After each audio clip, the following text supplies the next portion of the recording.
I love low-budget movies. Sure, they're usually rough around the edges, but the sheer amount of ingenuity and passion that's put into them always shines through. Maybe it's because I make films myself. By the way, check out my filmmaking channel, please, please! But it's just inspiring to see someone make something out of sheer passion like that. So I've chosen 6 low-budget movies that inspire me the most, and I want to showcase how they use their low budget to their advantage in different ways. Warning, this is not an exhaustive list. I chose 6 movies that inspire me personally. This is not some kind of authority on inspiring low budget films. There are literally countless low budget films. There are countless low budget films being uploaded to YouTube every day. Please! Maybe I'll do a part 2 to this someday. Maybe I won't.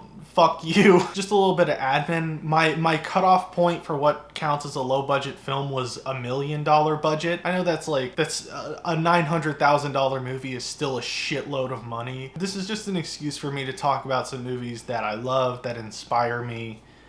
Eat my ass.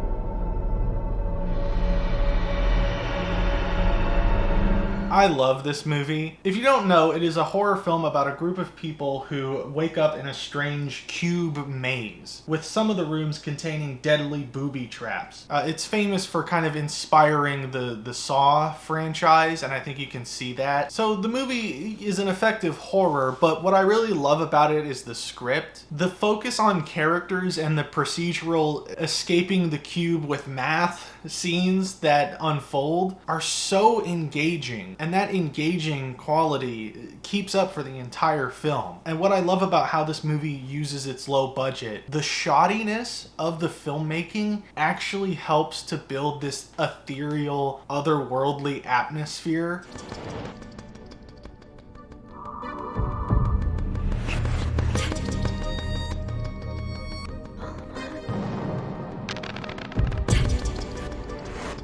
I'm fascinated with the making of this movie. Basically, they only had money to afford to make one room. Or should I say one full room and one part of a room. So they could do like shots from one room looking into another room, and that was it. And to hide the fact that they only had one room, they used lighting to make different color rooms to create this illusion that they're traveling amongst the cube. The script itself only describes the rooms as red room, green room, Peepus room, etc. There are all these shots that are just like panning across the cube and doing these funky ass camera moves, and it's clearly just done to pad out the runtime and to make sure that the cube feels like it is not just one room, but it adds so much atmosphere. The whole movie feels very Kafka-esque. Yeah, I'm not afraid to say it. It's Kafka-esque. The cube looks so dingy. It looks like shoddily bodged together, but also kind of inhuman and strange. If you don't know what I mean, the whole Cube trilogy, it has kind of like a Goldilocks structure, but in reverse. Both sequels fail to strike that balance, but in different ways. In Cube 2, the cube looks too clean, it looks too perfect, it looks too otherworldly. There's no grounding in reality at all. And the cube in Cube 0 is way too dingy and shitty. It is too grounded in reality. But Cube 1 strikes the perfect balance between them, and that's what I love about it. It feels like this giant unknowable thing that for some reason has great power over you.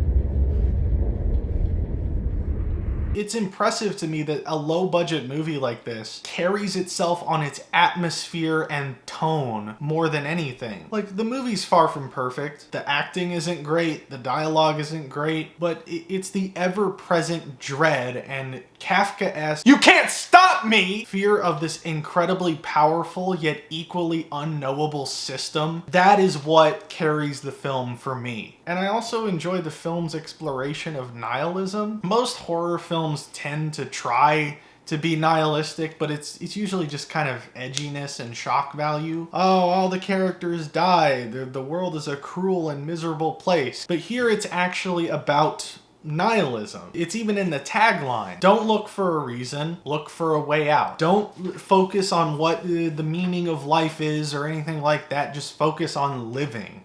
The only reason I dragged you this far is because I need your boots. If you don't smarten up, I'm gone like that. No more talking. No more guessing. Don't even think about nothing that's not right in front of you. That's the real challenge. It's an incredible movie. I find it very inspiring because I watched this movie pretty young. Too young to be watching it probably, but who hasn't seen a horror movie when they were too young? But I loved it.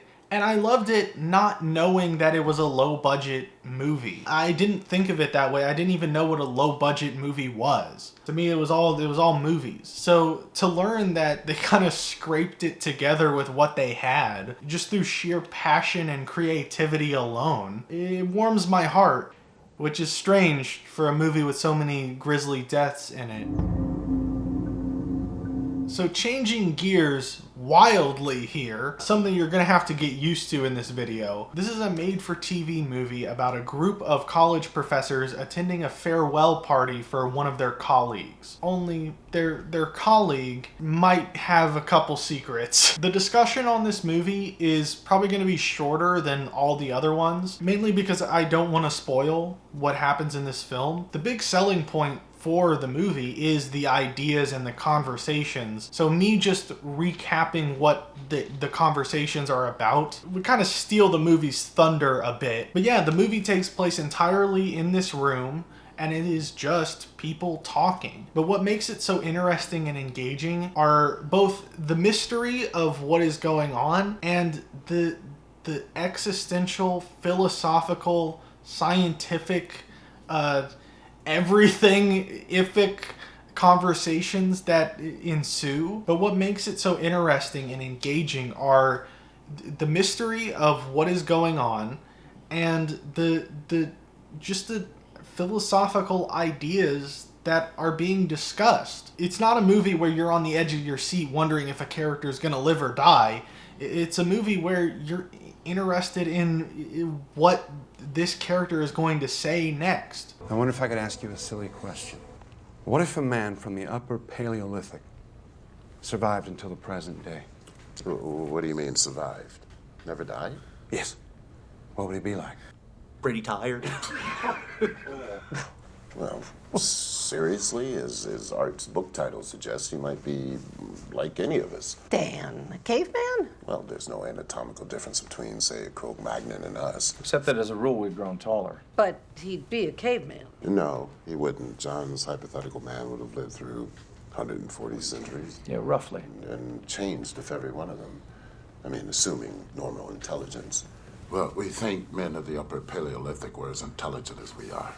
They just didn't know as much. And it really saves the movie because, as I'm sure you've been able to tell, the filmmaking here is the blandest of the bland. My one and only issue with this movie is how it looks. It looks like a TV movie, and not even a particularly good TV movie. It is a movie saved by its script. The writer of this script was actually a writer on the original series of Star Trek, and apparently he got this idea for this script in the 1960s, and he just wrote it and wrote it and wrote it and finished it on his deathbed in 1998. Again, it's a story of genuine passion and love for creativity that really inspires me and shines through. And this story works in the same way that a lot of classic science fiction stories work. It is just an incredibly engaging exploration of a very singular idea. And despite being very different from Cube,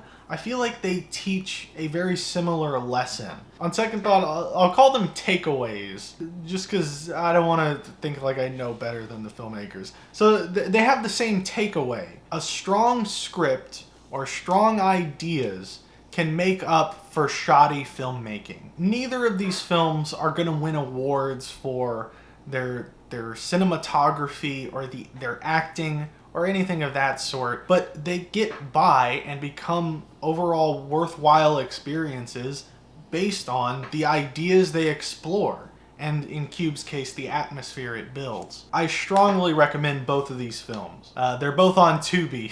I'm sorry for shilling for Tubi so much. I just think it's a pretty good streaming service. There's a lot of shit on there, but there's a lot of good stuff too. Like a surprising amount for it. I'm sorry, I'll stop shilling for Tubi.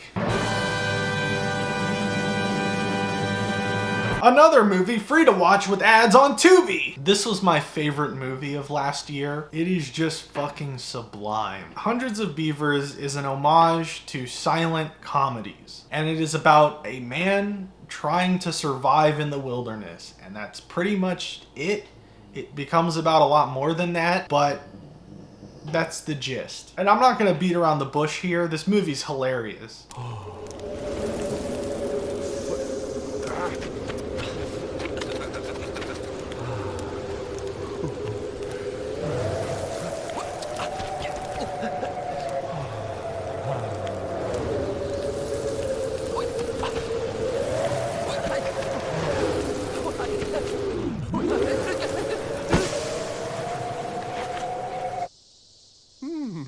The jokes just keep building and building and building on top of each other. The progression of this movie is so natural and so satisfying. And the low budget quality of the filmmaking adds such a charm to this movie. Like, there is this fish puppet that every time I see, it brings me joy. I don't know how else to describe it. And the way that all the animals are played by dudes in costumes, and the way they fall over and get knocked on the head and get beat up.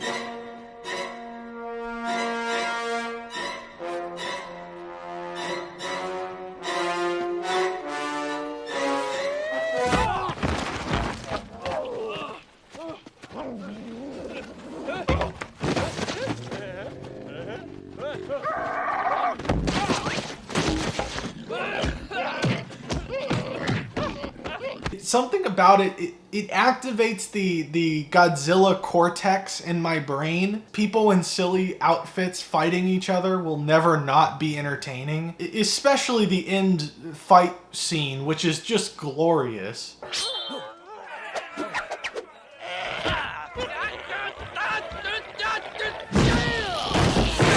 And another part that makes it hilarious is just that it is fully committed to this style of silent comedy films. And also kind of an evolution of the style. Like, there are all these homages to video games and like video game menu screens and video game progression, like leveling up systems. It's very strange, but it gives the movie a unique flavor. It's very tasty is what I'm saying. And above all, it just works as a story. You can see the character going from barely surviving to thriving. And that's what makes the ending, apart from just being funny and, like I said, glorious, it is so satisfying with no dialogue. It is a perfect ending. You know, it's like Shakespeare said. Yeah, I'm comparing it to Shakespeare. It's Kafkaesque, too. I don't want to get too much into this one either, though, because it is a comedy. I don't want to just list off jokes that I think are funny over and over. And I honestly could. Like, the gags in this movie are endless. It's like Oscar Wilde, honestly.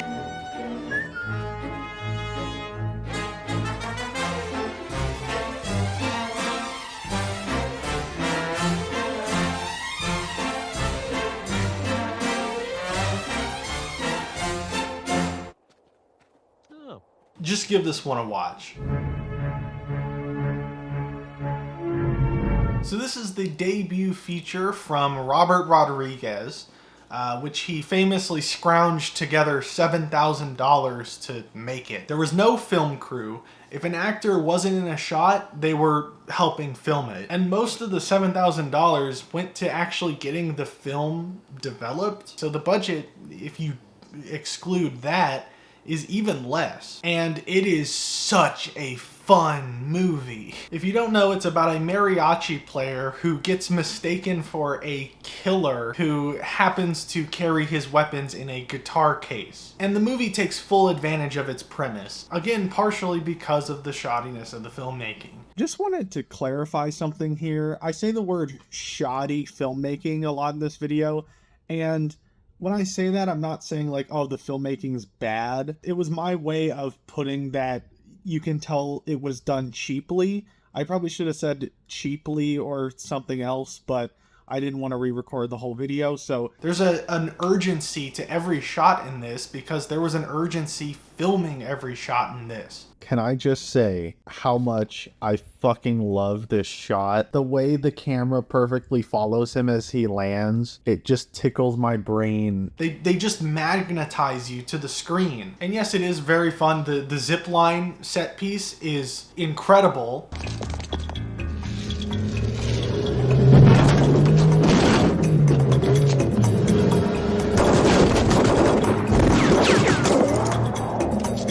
But what I love is that it is not content on just being an action film. They actually do develop the characters. They really take their time to endear you to these characters. And there are fun scenes in other ways. Like there's this one scene where Mariachi is trying to get a job at this bar, and the bartender's like, no, we already have a guy. Go show him what you can do. And then this guy just plays a little ditty.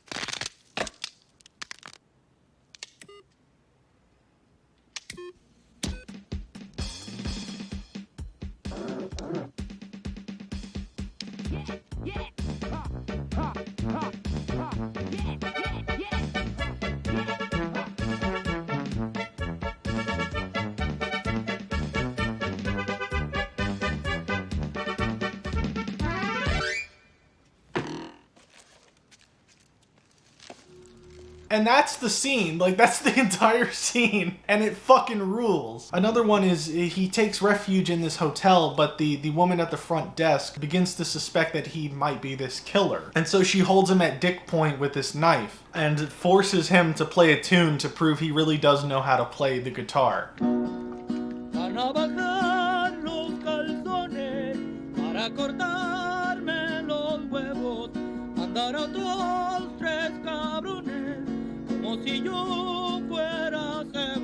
And I love how this plants the seeds of their blossoming connection here, because you're not expecting it. When the scene starts, you're like, oh, this is a bit of fun. How is El Mariachi going to get out of this situation? But then you leave the scene thinking about their connection and their relationship and where that's going to go. It's a tremendous bit of filmmaking, and it has cool action in it. The ending goes in an unexpected direction as well, ending on such a tragic note. You might expect a movie this fun and energetic to end on a completely happy ending, riding off into the sunset. But the fact that it doesn't makes it all the more poignant, in my opinion. It is just it's a great ending to a great film. I haven't seen the other high budget additions in the Mexico trilogy, but I've heard and suspect that they're not as fun. It'd be really hard to recreate the style and energy of this movie with a high budget, which brings me to lesson number two. Which brings me to I did it. How did I do it again? Which brings me to takeaway number 2. Style can turn a low budget into something completely unique. Not hiding your low budget, but flaunting your low budget and doing something that, like I said, a big budget production would not really be able to replicate. The same goes for Hundreds of Beavers. I would not want to see what a Hollywood studio would do with if they tried to make a movie like Hundreds of Beavers. Oh, kill the Captain Alexi. No, I'm not joking. I love this movie. So bad it's good. How about Shut Up, Dork? This is a movie from Wakaliwood Productions, a group of filmmakers based in Uganda. And it has an estimated budget of $200, and it's fucking radical. Tiger Mafia, Super Kicker, what's happening? Around. The plot is... It's kind of hard to figure out what the plot is. Action-packed movie! Basically, Captain Alex is this very cool army guy, right? He's awesome. And he died, and we don't know who killed him. This is serious!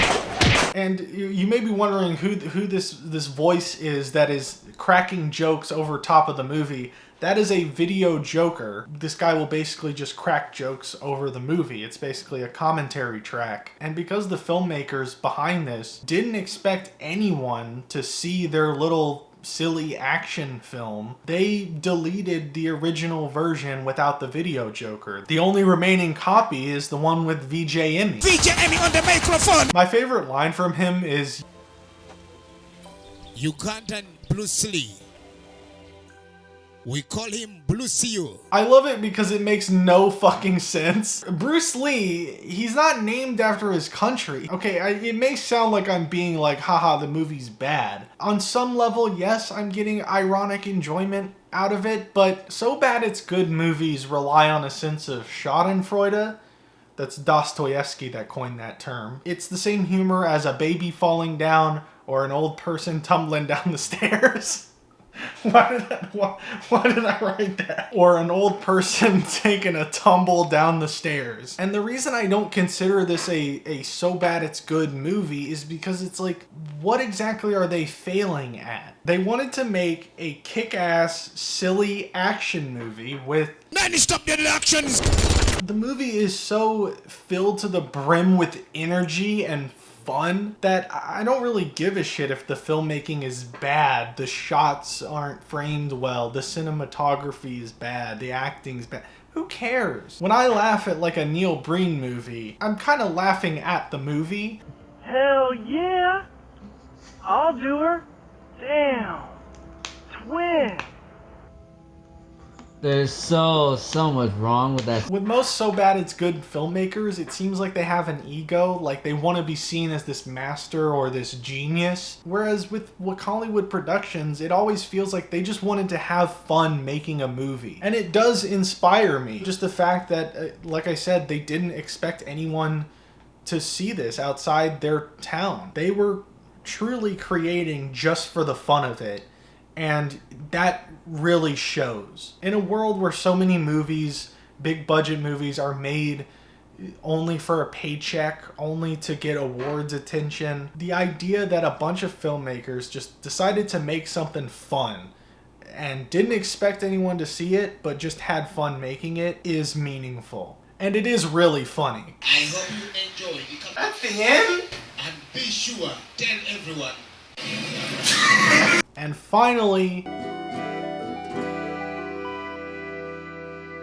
I adored this movie. It might be one of my favorite things I've seen in a long time. It's beautiful, it's stupid, and it's inspiring. This movie is about a man who discovers that his TV and the TV at this little cafe that he runs have formed a strange link. His TV shows his cafe 2 minutes into the future, and the TV at his cafe shows 2 minutes into the past. 俺は未来の俺なんだって。2分後の俺なんだって。 And the movie from there is pure science fiction. It is just taking this idea and exploring it. People try to figure out how to game it, make money off of it, get, personal things that they really want. This guy wants this little collectible figure, all that good stuff. The movie, again, is not perfect by any means. For one, the opening of this movie is pretty repetitive. A large part of the movie is testing this technology, and it is very engaging and interesting, but they do show like both sides of a conversation, even though we know exactly how it's going to play out. And some of the acting is not the best, but fuck all that. This movie rules. This could have fit in the takeaway of good ideas can make up for shoddy filmmaking category, because the exploration of this universal anomaly is so interesting. And I actually think the repetitiveness is a benefit to the movie. I can't really get too much into it because I don't want to spoil it. A big part of the movie is watching it unfold, but I will spoil one tiny thing for you. At one point, the main character's future self says, "You asked out that girl you have a crush on," and she said yes. And so all the people there with him are like, "Oh, do it. You know you're gonna succeed." But then... すいません。ああ、どうも、お隣の。すいません、急に。どうされました？僕バンドやってるんですね。って言っても友達とやってる趣味のあれなんですけど。よかったら今度ライブがありまして。ごめんなさい、私ライブとかはちょっと。そうっすか。あんまり音楽とかは。わかりました。すいません。いえいえ。And that begins the main thematic thrust of this movie. どうでした？断られたんだけど。音楽興味ないって。どっけって。知らないけど、びっしり断られた。ほらもうだから嫌だったのよ。マスター、オッケーだったって言ってきてください。は？だってそうしないと辻褄合わなくなるんで。だからオッケーじゃなかったのよ。矛盾生じると怖いんで。オッケーでした。 And without spoiling, that's not the only time in the movie that something goes wrong. And I think the repetitive nature kind of lulls you into a false sense of security so that when something like that happens and it goes differently than you expect, it's all that more effective. And the movie's only 70 minutes long, so I don't think it's that big an issue. I am not going to spoil the ending on this one. I want you to watch this yourself. If you only watch one movie from this list, please make it Beyond the Infinite 2 minutes. But I do want to talk about the ending a little bit. It's so satisfying.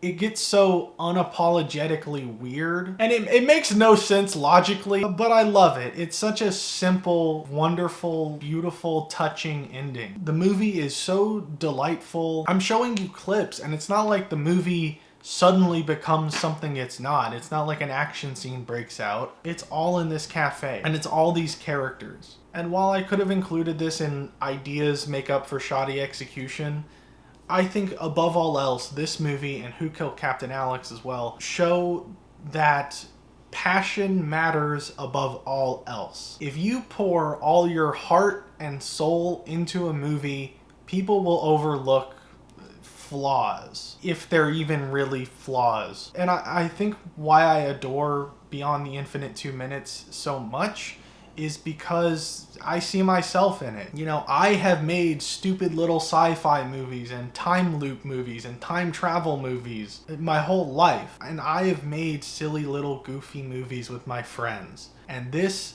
Beyond the Infinite 2 minutes, reminds me of that in the best possible way. The movie is like a warm hug. It brightened my day. It made me smile.